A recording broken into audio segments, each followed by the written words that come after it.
Okay, everybody, welcome back. Really fun third hour planned for you here.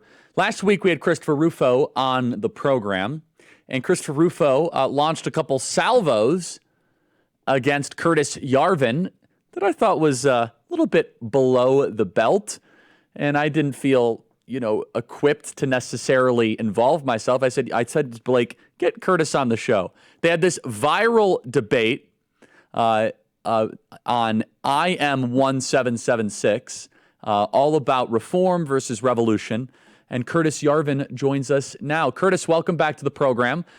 Curtis is the writer of The Gray Mirror. Curtis was on the program in person a couple weeks ago. So Curtis, kind of give us your observation, not just like your analysis of your debate with Christopher Rufo.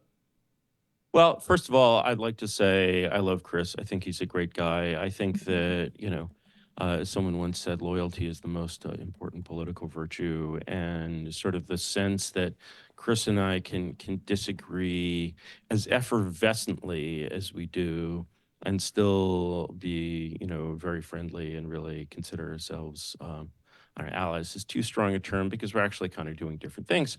But definitely that I can be friends with Chris, friends, maybe that's a little too strong, but we're certainly not enemies, and is really great.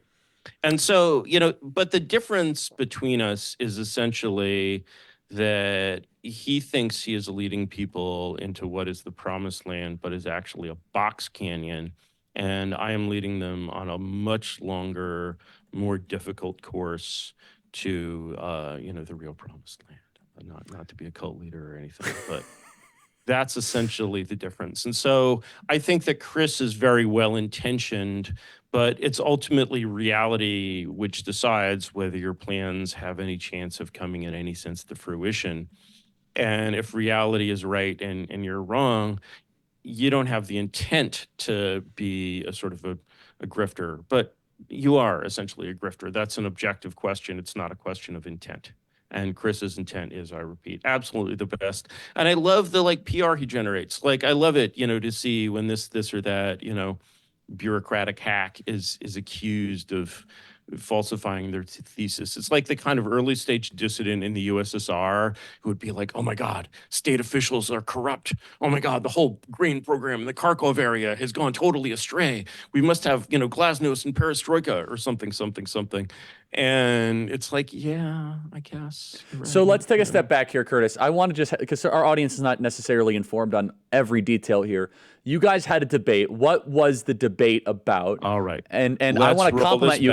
I want to roll it back. I want to compliment you, Curtis. I thought you did very, very well. And I do sympathize with, Chris on, the aspirational idea of a free society. I thought you made some very good points of wait a second, you're not thinking radical enough. We're up against some huge forces. So let's wind the tape back, walk our audience through what transpired. Well, I think that Chris's views on the American Republic as we have it are essentially evolutionary. I think he would say that politically, this country was essentially on the right track. The republic, the regime, if you will, was essentially on the right track from its brilliant founding and the Declaration of Independence to about basically I think for most conservatives, the point where everything went wrong is the JFK assassination. Actually, they still sort of revere Kennedy and everyone before him in a kind of uniform and bipartisan way, apart from a few freaks, of course. But, then LBJ is definitely a lib, and libs are bad. But if you're like, well, FDR was a lib, they'd be like,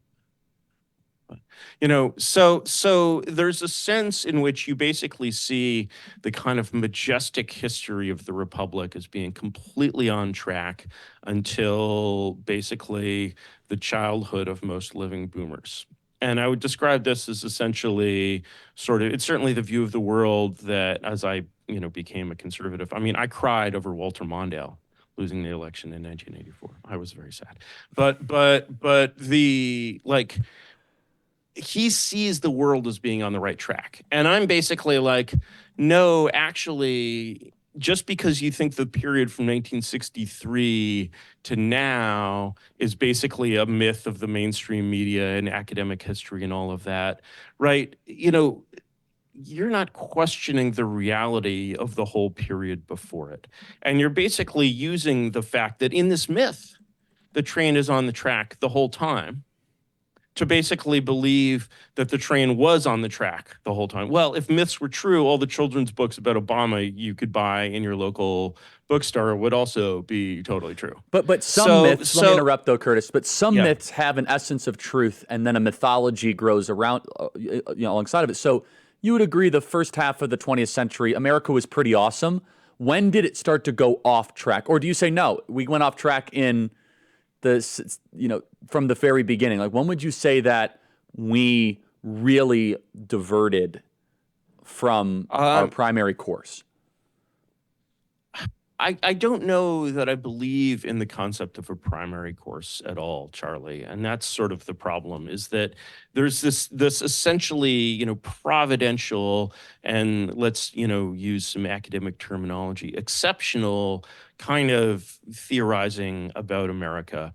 And the thing is, in the past, American exceptionalism that sort of came out of our national traditions and so forth was sort of very plausible because America was such an exceptional nation.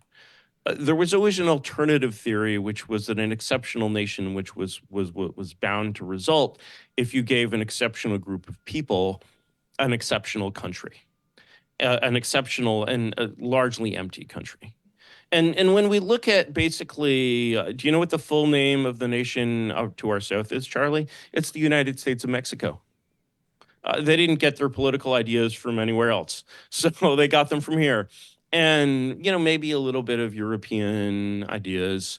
But, if these principles were the thing that once made America great, and we can certainly agree that it was great in the 1930s, if these were the principles that once made America great, then you would expect these principles to apply to Liberia, to Liberia. That's right. That's right. I think your point is exactly right, which is it is people plus principles. However, the principles are important because you can have great people like the people of Iran and really bad government, and you get nothing. Right. So I think you would acknowledge, maybe not that. Yes, of course, you can have very bad government that will produce, any people can be governed badly. I think a better example might be the people of North Korea, who, fair enough, yes, I don't think are, exactly, like, we don't need to go there, right? And so you can have bad government, but the question of what is good or bad government was a question that was considered, long before the Pilgrims landed, that is rooted sort of deep in historical tradition. And I essentially think that we need to basically abandon American exceptionalism entirely and treat ourselves as a normal part of history. Because certainly, if you looked at all the people who believed in American exceptionalism 100 years ago, and you basically told them that, you said, okay, we're doing an experiment. What would falsify the theory that America was this great and exceptional nation? And I'm like, well, what about, the country massively in debt, the street filled with trash and beggars, robberies rampant in major cities, right? And they'd be like, okay, fine. It doesn't work. We thought it worked. It was just because we had this big NP country, just a coincidence. Let's move on. And so, the thing is that, in a way, there's a kind of optimism in Chris Rufo, because he's like, we don't need to move on. We can make this work. We can make this work. And, can I delve into political theory for a moment? I'll keep it really short. In fact, no, we're going to go through the breaks. You only have 20 seconds, so I don't want to shortchange you on that. But I want to just frame this argument for people that are just tuning in. This is Curtis Yarvin, who's articulating a view partially that I sympathize with greatly, which is we need some radical ideas, creative ideas, because we might be further off course than we realize. And I think Curtis's analysis of, do you even realize how far off course that you actually are? I think that's important. I want Curtis to talk about political philosophy. And by the way, Curtis, we have 11,000 people on Rumble alone right now watching. So awesome. Stay right there. Hi, guys. Okay. You've heard me talk about Rough Greens and how it's literally helping thousands of dogs feel better and live longer, including my dog who loves it. Well, you need to know about naturopathic Dr. Dennis Black, who created Rough Greens. He's an airborne ranger, a Green Beret, and Vietnam-era helicopter pilot. An amazing background. But he also loves dogs so much that he's now totally committed and focused on helping as many dogs as he can, because he knows dogs need nutrition too. Rough Greens has essential vitamins and minerals, omega oils, digestive enzymes, probiotics, and plenty of antioxidants. Dr. Black and his dogs are offering you a free Jumpstart trial bag so your dog can try it to get back their energy, improve their elimination, to get back their itching, scratching, and achy joints and bad breath. Get your free Jumpstart trial bag today, and you don't have to change your dog's food. Just add a small scoop of Rough Greens every day. Go to ruffgreens.com/Kirk. That is ruffgreens.com/Kirk, ruffgreens.com/Kirk. Curtis Yarvin is going to go through the breaks with us. Check out the Gray Mirror. Rumble is going to continue. Back in about 10 seconds.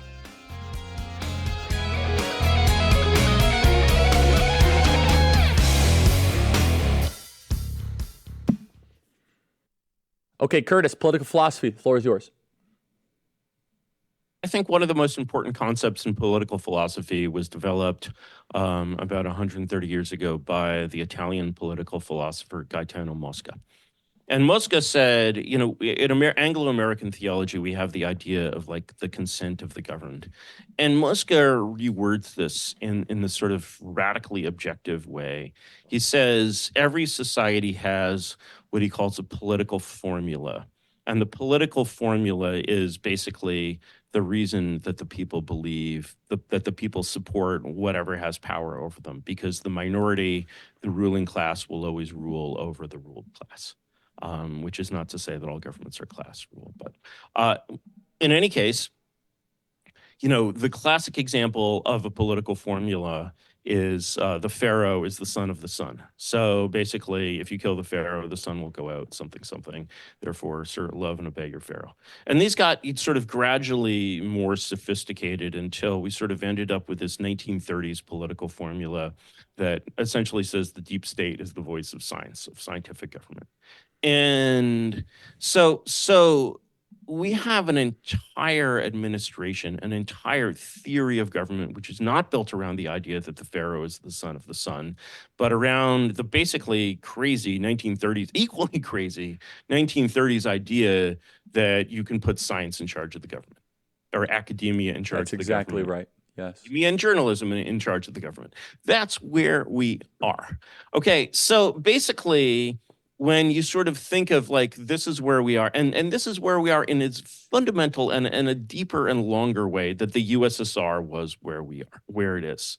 So when basically, you know, and over time, this system was originally staffed by amazingly competent, creative people, really startup quality people in DC in the 1930s. It's run like a startup. That's the reason why we look back at the 1930s and we see this like startup America. It was. That's how it worked, right? It was the same thing. And so amazing thing. And over time, and I had some delusions, I would say, about the world. I'm by no means an unqualified endorser of FDR and the New Deal, but these delusions over time kind of magnify and ossify and become like really stale and poisonous, and the people in the system gets worse, and the bureaucracy gets worse and worse. And basically, you know, Christoph Rufosky is like, you know, Christoph Rufosky is coming out as a dissident saying like the assistant farm commissioner in the Kharkov region, you know, plagiarized her dissertation.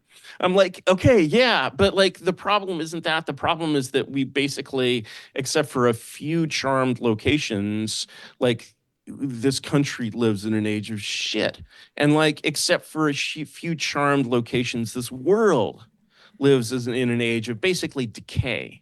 And like, you know, except for like China, which is nowhere I'd like to live. And so you're seeing this kind of rotting world, and then you're hearing this like triumphant voice of like, we're winning because we fired the assistant farm commissioner.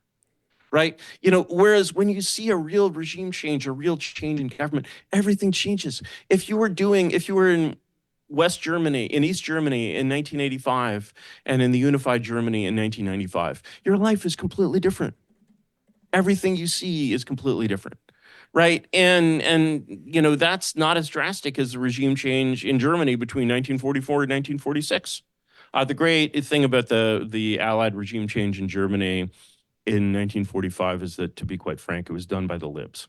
So in a sense, you might be able to say anything they did then, we can do now. Hold on 10 seconds here, Curtis. Also, you lucked out, Curtis. We're on our live stream. I have no problem with it. Just try not to swear when we have radio because that pesky FCC. It's okay. It's all good. You no, just All right. it actually proves your point of the deep state Really? monitors our language. We'll be right back. In future, I'll say dung.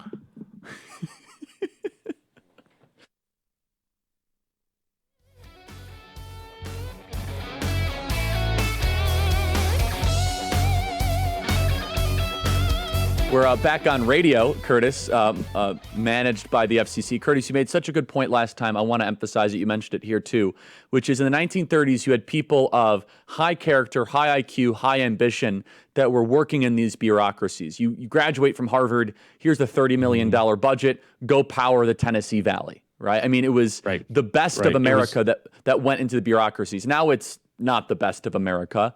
And well, that it's a terrible place to work. Yes.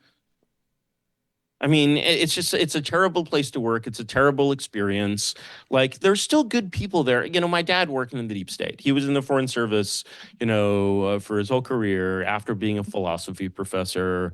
Like, this is still, it's not what it was in the 80s in his time, but like, it's still a very elite organization out there. And I'll bet somebody out there from that organization is watching this and laughing. And so, but like what you're doing there is just like, it's like BS upon BS. Nobody even knows why America has a foreign policy now. Like, what are we even doing, right? Just harvesting migrants and creating wars, as far as I can tell. It's like, you can at least say, I disagree with a lot of FDR's foreign policy choices, but, FDR wanted to conquer the world. He could conquer the world. He did conquer the world. Like, you can't really argue with a man for doing that, right?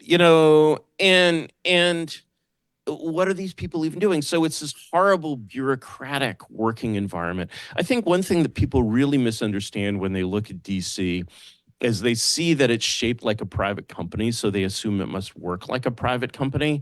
Actually, in a private company, people give you a mission, something to do, and some resources to get it done, and you get it done. In DC, everyone in the system, up to the highest level, is following a process. They're following a procedure. They're supposed to be like scientists of public policy in a way, and it just has degenerated into this like utterly hidebound bureaucracy. And honestly, I'm not a libertarian. Government is an important and necessary thing, but if I had to create a government, would I start with these organs? Absolutely not. So what Rufo would say to that originally is, but like, we want to try to go back to course correct back to more of a founder's vision where it was left to the states, outside of the bureaucracies. What is your response to that? Not radical enough, wrong premise from the beginning? Or do you say that you inevitably get those bureaucracies with the form the founders gave us? Look, here's a simple example. If you look at the country as it is, and many Europeans, I love reading historical accounts of European travelers, but many Europeans have a very simple question, which is, why do the United States have 50 separate motor vehicle administrations? And the only possible answer to this question is not functional, but historical. Now, if the states were truly the laboratories of democracy in this sense, and let's say there's a Florida style of driving, an Alabama style of driving, they're slightly different. People in Maine drive in a totally different way. Southern states don't even need to think about salting the roads, right? You can kind of justify this, but if you were creating it from scratch, what the hell? Like, no way. Like, why would you do that? Right? And so there's sort of all of these things in this structure that were so important. And why is that the case? Why was that the case originally? Why did the all-wise founders come up with that? Well, they lived in a world where the difference between Massachusetts and Virginia was like the difference was as great as like the difference between like, I don't know, Germany and Morocco today. Right. So, of course, this couldn't be treated as a single country.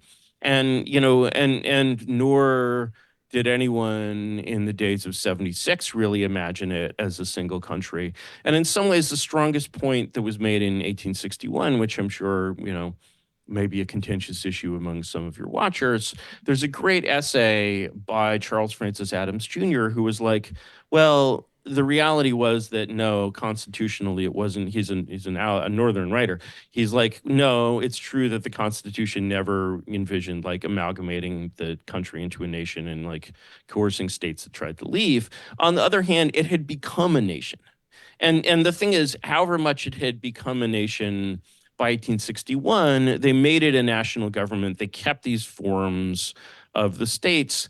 But actually, my God, if you ask Silicon Valley to spin up a new national motor vehicle administration in 3 months, they would do that. They could do that if you put enough money into Silicon Valley, and your days of like insane DMV hassles would be Yes. over, because the new DMV would be run like Tesla. Well, and I don't so- see why it shouldn't be run like Tesla or why it can't be run like Tesla. Well, because And because we don't want it to be run like Google, and so that's the point is that. This is a very important point. Then hold 10 seconds. So no, and I prove me wrong on that because okay. Sorry for all these breaks, Curtis. Email is freedom@charliekirk.com. The fascinating and brilliant Curtis Yarvin continues. I learned so much from him, and we're going to continue through the break.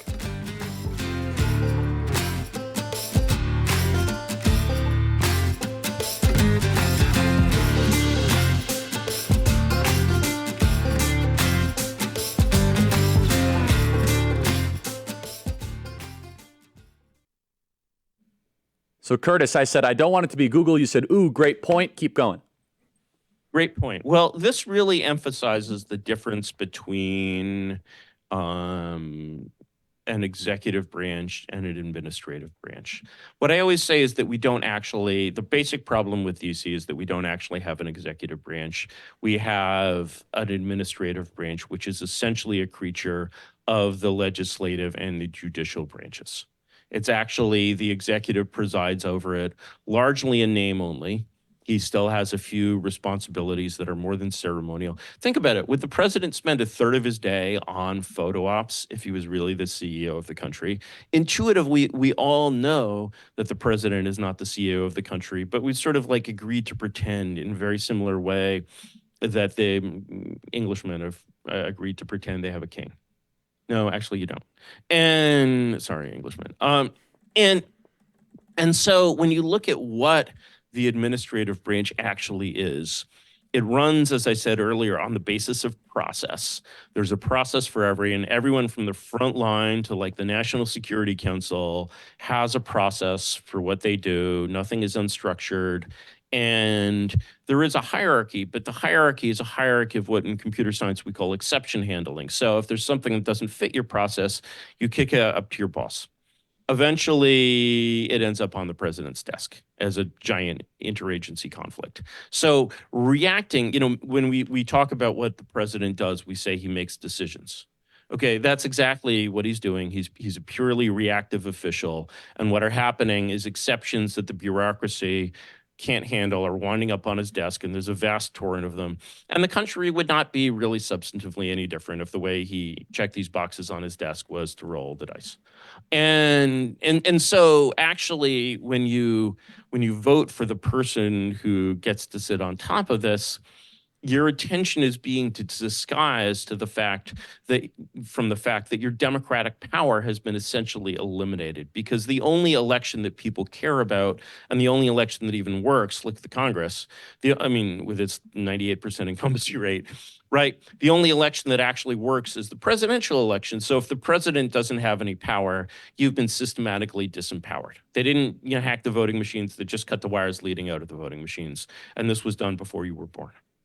So that's a very bitter pill, I think, for some patriotic Americans to swallow, that they really have to choose their country above their government.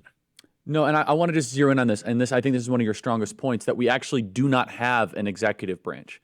We do not have an executive branch. Well, we might have a executive. I guess there's an administrative state that calls itself an executive branch with like a ribbon cutting pageantry placeholder that calls himself the president. And when did that change? You said post FDR, but Nixon tried to get it back, did he not? Yes. So let me go through this. Yes, it's not an executive branch. It's an administrative branch in very much the same sense that the snake that ate your sister is not your sister. And however, and about the same size, and and this is again, so there are like, that's a difficult truth, that because for a lot of time you've been putting a lot of time humoring the snake on the assumption that she's your sister, right? This has already cost you a lot. There's a lot of sunk cost fallacy and thermal lamps and so forth.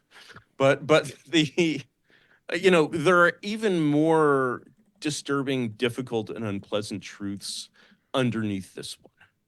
And the more difficult truth is that basically at the start of the 20th century, power was taken away from politicians by this class of sort of meritocratic oligarchs, by, essentially, by people like Charles Francis Adams, who I mentioned earlier, who were sort of American aristocrats educated on the continent. And they were just embarrassed by American politicians. They considered it ridiculous that New York City, one of the greatest cities on earth, should be in the hands of this corrupt Irish political machine, Tammany Hall. And so, all around, you remember the urban, good government movements, the early progressives before it meant communist. Progressive before 1930 does not necessarily mean communist. And sorry to shock you with that. And and then you have great progressives like Teddy Roosevelt, for instance, who's would absolutely abhor the condition of the country today. So basically, these kind of natural elites, kind of surged forward and took over the government, and they Hold that thought, blended a Curtis. hereditary elite with a selected elite. We have 10 seconds. Sorry for all these breaks. We're just trying to go through the breaks here to keep the conversation flowing. We have a 13-minute segment coming up, so hold that thought really quick. Curtis Yarvin.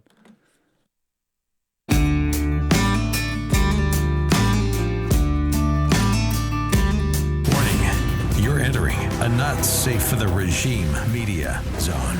Facts incoming. Okay, Curtis Yarvin continues with us. Great conversation here. What do we have, guys? We have nothing. Okay. Curtis, please continue. All right. So where I left off, we're back in the first half, really the start of the 20th century, when you have these rising institutions, essentially the universities and the university class, which is America's it's old enough that it has a hereditary elite. It also learns this great trick of selecting really smart people with standardized tests. So a lot of Jews from very humble classes join this system, and it creates this, don't get me wrong, the culture that's created is an Anglo culture, not a Jewish culture. The Jews who go to Yale start calling themselves Irving. The WASPs at Yale don't call themselves Moishe. But it creates this amazing meritocratic ruling class, amazing administrative class. The universities, despite all of this sort of ridiculous race stuff, still select a very good crop of people. And these were just very, very powerful systems, and they created this oligarchical elite. Meanwhile, the American Republic that Chris Rufo so loves is like this dying, corrupt thing. It's like these politicians, they're all, it's like, if you look at sort of lib history of the Gilded Age, as they call it, which is really the last period in which the country is really governed by elected politicians. Lincoln is really in charge. There's no deep state telling Lincoln what to do, right? And there isn't really also a deep state telling McKinley what to do, but there's kind of starting to be. Mm-hmm. So you see these sort of early wise men like Elihu Root, and so that force, and the truth, the really unpleasant truth is that why did oligarchy beat democracy in America? Why did this new class come to power over the elected politicians and cut the wires coming out from democracy? And the answer is it was just stronger and better. These people had 20 or 30 IQ points on the elected politicians. They weren't corrupt at all. They were amazing people. And so it was just natural that these amazing people would take over the system. But that was then, and this is now. And so they created this. Yeah, go on. No. I want to get back to the Google question. The Google question. Yeah. Why don't you hit that before we? Because I've okay. So you basically said here's the problem with creating a new executive branch. First of all, or let me talk about creating a new executive branch, and I'll get to the Google problem. So an executive organization, like a startup, like any functional company, like any functional military, runs from the top down. It's runs on what the U.S. military calls mission orders. Everyone at every rank, at every level, has a mission to perform, resources, people, and money to do it with, and they don't get micromanaged. The whole point of whereas the idea of talking about micromanagement in the U.S. government, it's like talking about speeding at the Indy 500. It's talking about speeding on the Elon Musk Starship, right?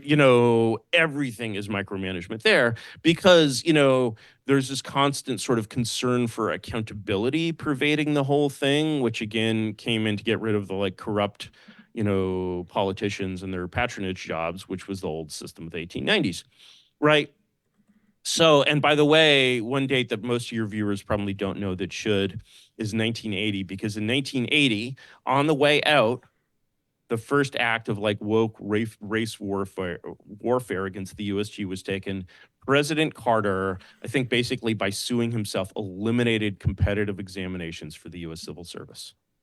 Only the Foreign Service still has them. So the whole bedrock basis of 20th century bureaucratic meritocracy is just being shredded up and thrown in the toilet by an expiring administration. And then Reagan couldn't reverse it.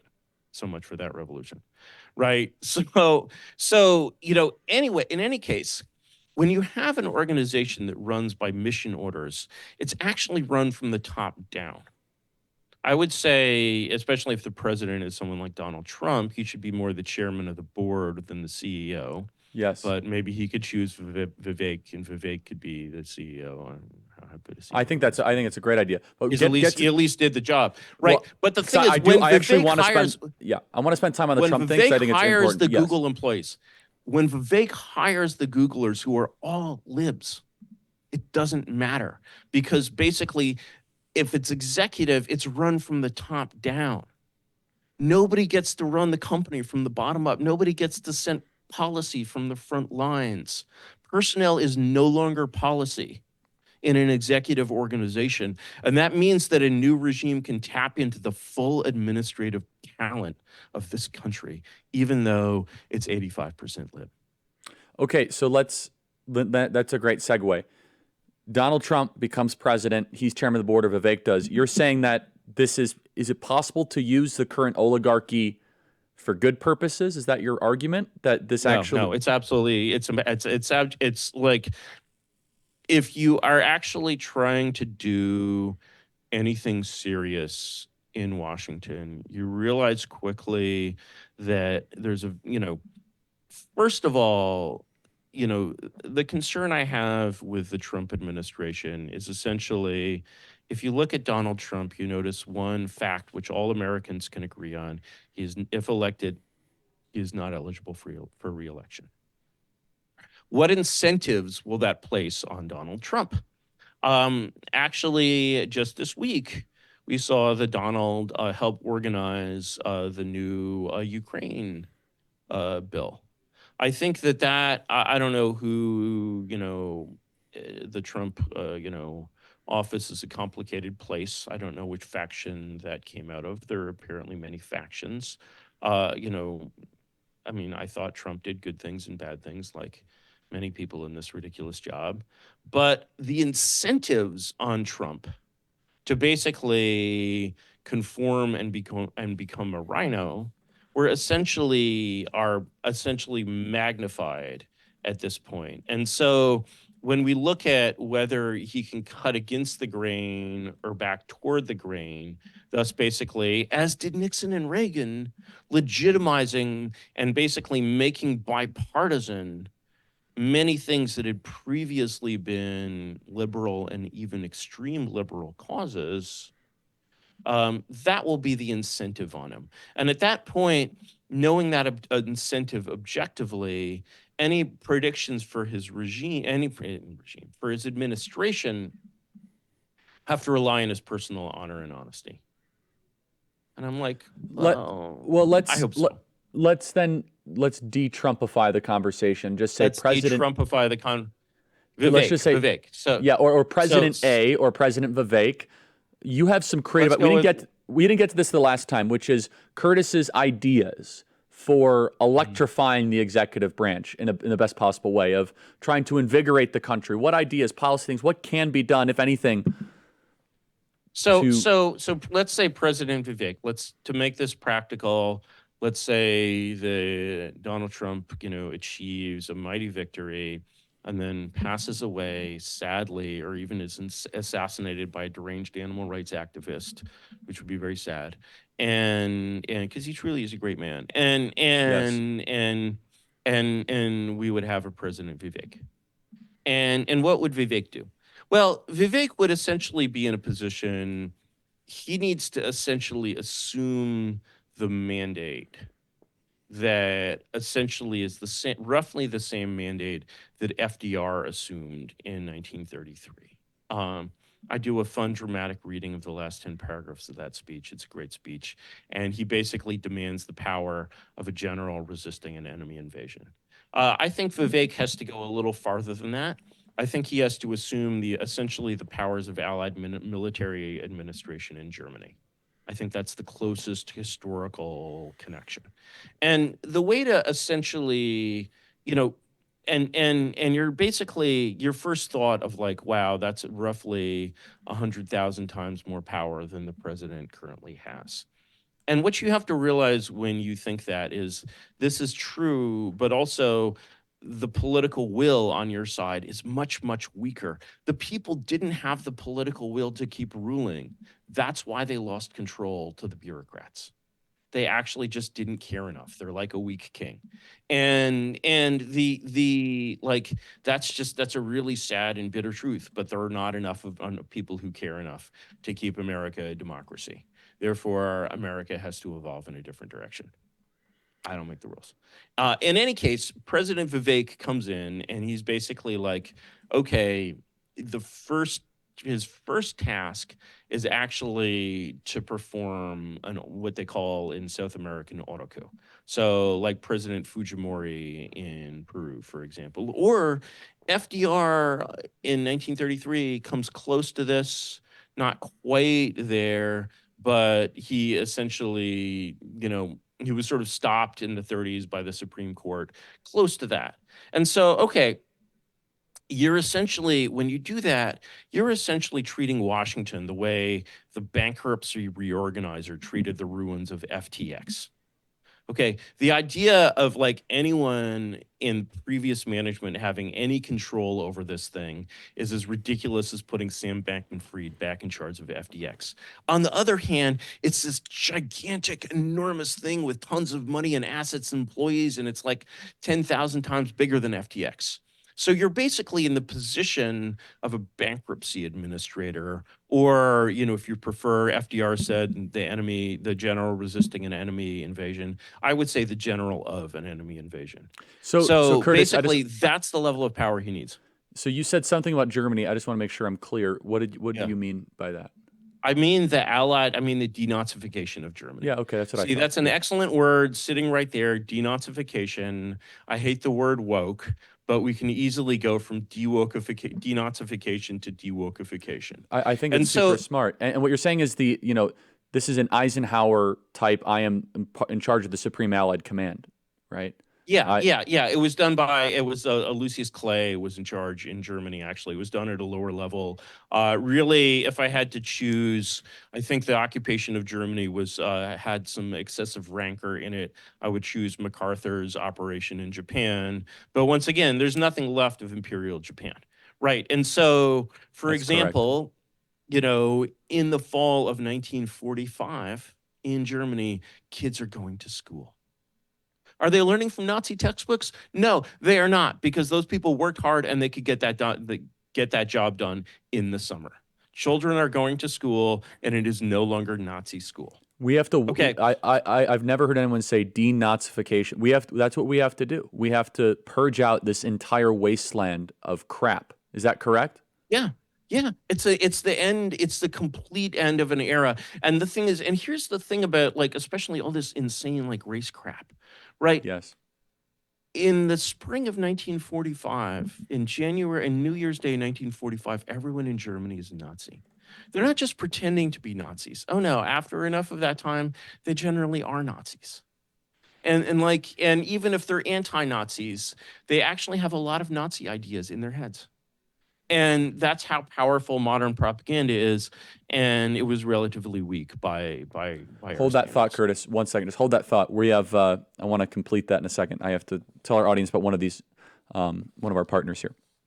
Okay, roughgreens.com. You heard me talk about Rough Greens and how it's literally helping thousands of dogs feel better or live longer. I want to tell you about naturopathic Dr. Dennis Black. He created Rough Greens. Again, our audience loves this product. It is really something. You guys get a free Jumpstart trial bag. So many dog owners are clamoring over the Rough Greens just benefit that their dogs get. It gets rid of itching and scratching and bad breath. I have seen firsthand how terrific it is. Go to roughgreens.com/KIRK. That's roughgreens.com/Kirk. Dog food is dead food, but roughgreens.com/Kirk. Curtis Yarvin, incredibly interesting, super bright guy, continues. We're going to go through the break.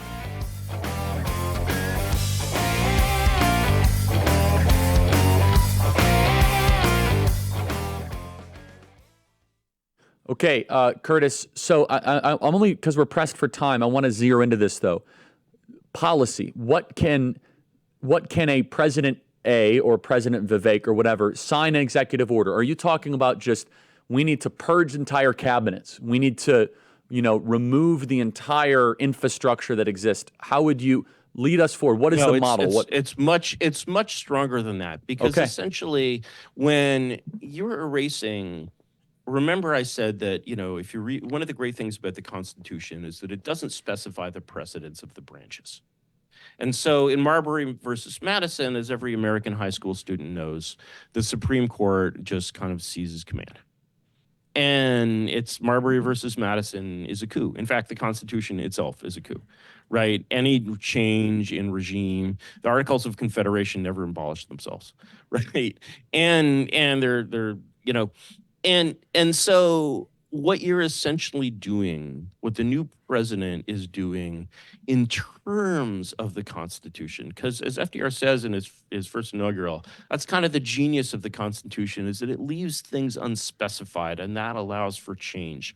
Actually, each of the three branches has been supreme during the history of the U.S., because there's a brief period when the country was run by Thaddeus Stevens out of the Senate.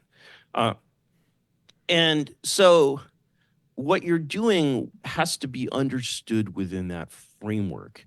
And within that framework, what you're saying is that the power of the president has been usurped by the other two branches and has essentially been negated.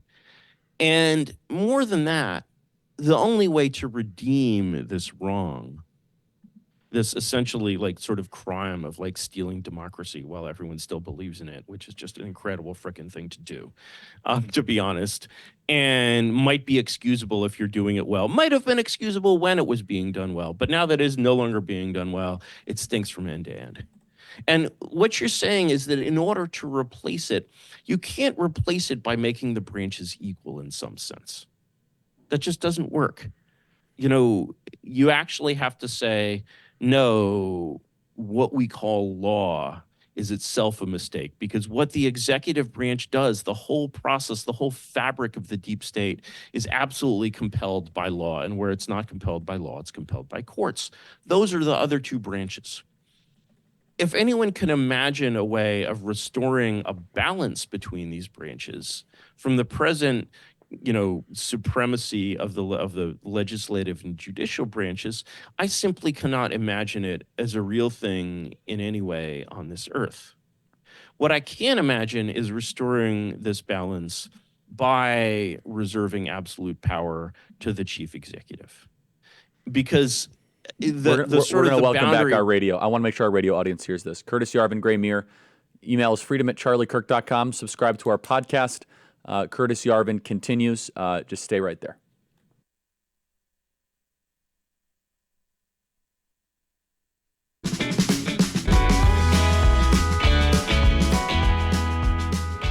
Okay, Curtis, continue, please. So in order to remedy this sort of great imbalance, or this usurpation of the legislative and judicial branches over the executive branch, which has become the Democratic branch with a small d, and thus has been rendered utterly toothless in the sense that the president himself has power over the government. The only remedy for this wrong is to put the president entirely in charge of the government. And that essentially means that the executive branch, far from being checked and balanced in a way that does not work and has left the executive branch not checked and balanced, but simply hogtied and held hostage, is to render the executive branch completely unilateral. And when I talk about a completely unilateral presidency, I mean a President Vivek, let's hang this on poor Vivek, a President Vivek who in his inauguration speech declares a state of emergency. By the end of the day, he has unilateral control over both the security system and the financial system. He can print his own money at the Fed. He can issue orders to local police. He, of course, commands, as his constitutional right, the military. By next Tuesday, every cop in the country is wearing a red armband, which shows that he is under the direct command of the president. And so, of course, not only does the Fed, Curtis, the president, I got to interrupt. Are we? You're talking about nationalizing the U.S. police force? Yes, absolutely. Absolutely. Okay. As is done, that's done in a state of, and basically the reason you do this is very, very simple, is that if you don't, you either get a complete fizzle or a civil war. So you're basically saying, for example, to Boston, okay, Boston, we know you voted for Biden. Actually, Vivek is the president. Because otherwise, Boston will basically be like, no, we are the real republic, we're obeying the law. And all of those Boston cops, who probably all voted for Trump, will be basically obeying orders, trying to set up a competing government. And essentially, if you do anything more interesting, like all of the latitude for any course between that course and the course of just being another rhino cuck is vanishing. It basically doesn't exist, and to pretend it exists is kind of a grift. So, Curtis, I don't want to get into a debate. I don't think I agree with that. But I want to ask you a question, though. No, it's okay. No, it's great. Do you have any concern that sort of power will just obviously be abused, and you get a really bad leader, and all checks and balances are gone, and you have people goose-stepping down the streets? If you're Leonardo DiCaprio, and you're swimming in the icy wreckage of the Titanic, and a lifeboat comes by to pick you up, is it possible that the lifeboat could sink? Yes, it's very possible that the lifeboat could sink. Lifeboats sink all the time. This one was probably damaged by the iceberg. Okay, fine. So yes, it's dangerous. Where we are is not dangerous. It is it is actually a descent into the third world is certain. And I want to leave, like, you guys, I know time is limited. I sort of want to respond to Rufo's myth and your implicit myth of a nation on course. Oh, I don't know if we're on course. I am attached to the myth, though. I agree. A nation with a course. I acknowledge it. A nation, an exceptional nation, which has a providential course, this piece of American history that's really dates to the 17th century and the Puritans. But the 17th century and the Puritans, and basically every kind of generation before the modern one, were also educated in the studies of antiquity.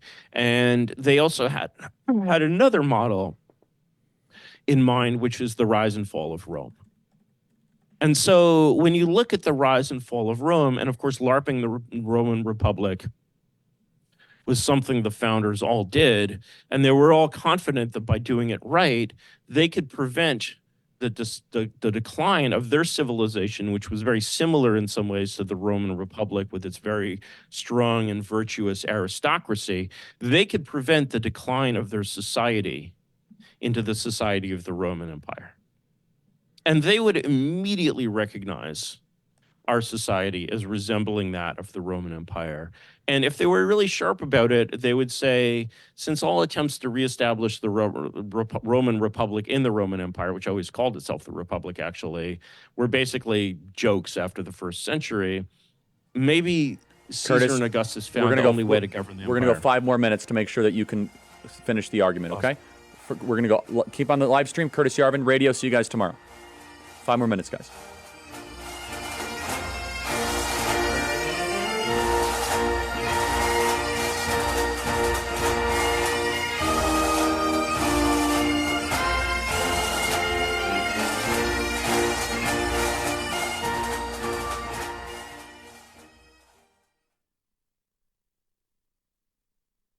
Curtis, you want to let's kind of summarize this whole thing.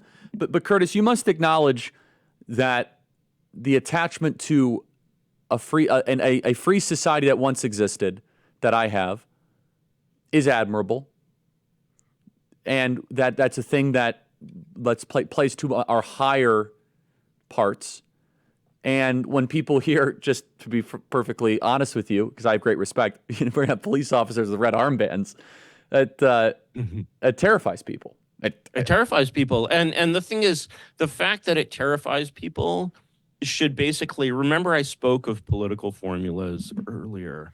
I would basically say that anything that leads you to be terrified of any replacement of the regime is a political formula. And it is a way of saying, and so, for example, Rufo really thinks he's an opponent of the powers that be. Actually, what he's saying is tremendously supportive of the powers that be, because he's saying, without any evidence at all, that these institutions can change in a way that makes them work, which is like saying, every marriage has a formula too. It's like saying my crack smoking triple amputee wife could stop smoking crack and get her arms and legs back, right? Okay, sure, maybe, right? But medical science done great things, right? But I don't see a realistic way to go from basically, I love Chris, but this kind of strategy of media hits, right, to actually, performing this kind of serious operation. Moreover, when I basically think about how to perform this kind of serious operation, yes, it ends with all the cops wearing red armbands. And even worse, it might be all the cops who support Trump are the only ones who wear red armbands, right? And the thing is that if you move very smoothly and decisively along that path and you skip straight to a winning strategy, you escalate before your opponent escalates. And it is always the mistake of basically conservatives that because they think there is a course and because they think they are on the right course, they escalate basically much too slowly, and they wind up doing half measures which either don't work or actually cause the explosion that they're afraid of. Whereas if you're actually worried about this, sort of solution going wrong, sure, it's surgery in a way. Surgery can go wrong. Surgery should also be completely nonviolent. Well, and I if it's agree. done, Well, just to interrupt though, but we have to make sure we're operating on the right organ and using general anesthesia, right? Because I think That's you would right. acknowledge some of these ideas you're proposing are radical. Some are really interesting that I support. The red armband thing, not so much. But is that it could always get worse. You acknowledge that, right, Curtis? It Yes, could get it worse. Because things are bad could get now, worse. but we're still having a dialogue, right? We're built, we still... So yeah, I would say, again, let's go back to this knowledge of a predefined course or destiny of history. You still there? Yeah, we're here. I don't know if you hear me. I'm not losing internet. Oh, no. Yeah, are you still there? Yeah, Sorry, Curtis, I lost that's you okay. for a second. Obviously a regime operation. Yeah, a regime interruption here, right? Regime interruption in my Wi-Fi. Yeah, right. So if you're actually worried about this going wrong, think about how to do it right. And actually, what you think about when you think about how to do it right is you realize that you're creating something that's much more like the fall of East Germany. It's a completely smooth and peaceful collapse. Are we here? Yeah, Oh, I'm man. listening. Okay. I lost your face. I lost your face for a second. And That's so okay. the thing is, the way to really do this badly is to basically be forced into it without a plan. And what will happen, supposing Donald Trump doesn't take the direction of rhinoing out, which it is, he gets elected, he doesn't rhino out, which is absolutely his incentive to do so. He'll grow in office, he'll become an adult, he'll be like a respected, if eccentric, he'll just basically sign whatever's put in front of him. That's what Arnold Schwarzenegger did when he was the governor of California, right? And if he doesn't take that direction, if he's just like, no, actually, this is my last chance to do something real on Earth, then like I'm gonna take a different direction. And hang on, something urgent. I'm gonna take a different direction, and I'm gonna actually go against the deep state. And what he's going to find when he tries to go against the deep state, or at least following it, or at least follow, is that it's going to be revved up to attack him in a way that makes his previous term look like George W. Bush's honeymoon with the press, which itself was shocking to even people who remember the Reagan administration. Yes. And he's going to be met with this incredible full court press of lawfare, and this regime has already discarded all standards of law when it comes to lawfare. The stuff that's being done is just absolutely ridiculous cargo cult law worthy of Liberia. This is the way they would prosecute the opposition presidential candidate in Liberia. Well, and just so everyone knows, as we close it out, Liberia has a similar constitution, literally an American flag. Their capital is Monrovia. We founded Liberia. And look at the place now. And now it's run by our State Department. And look at it now.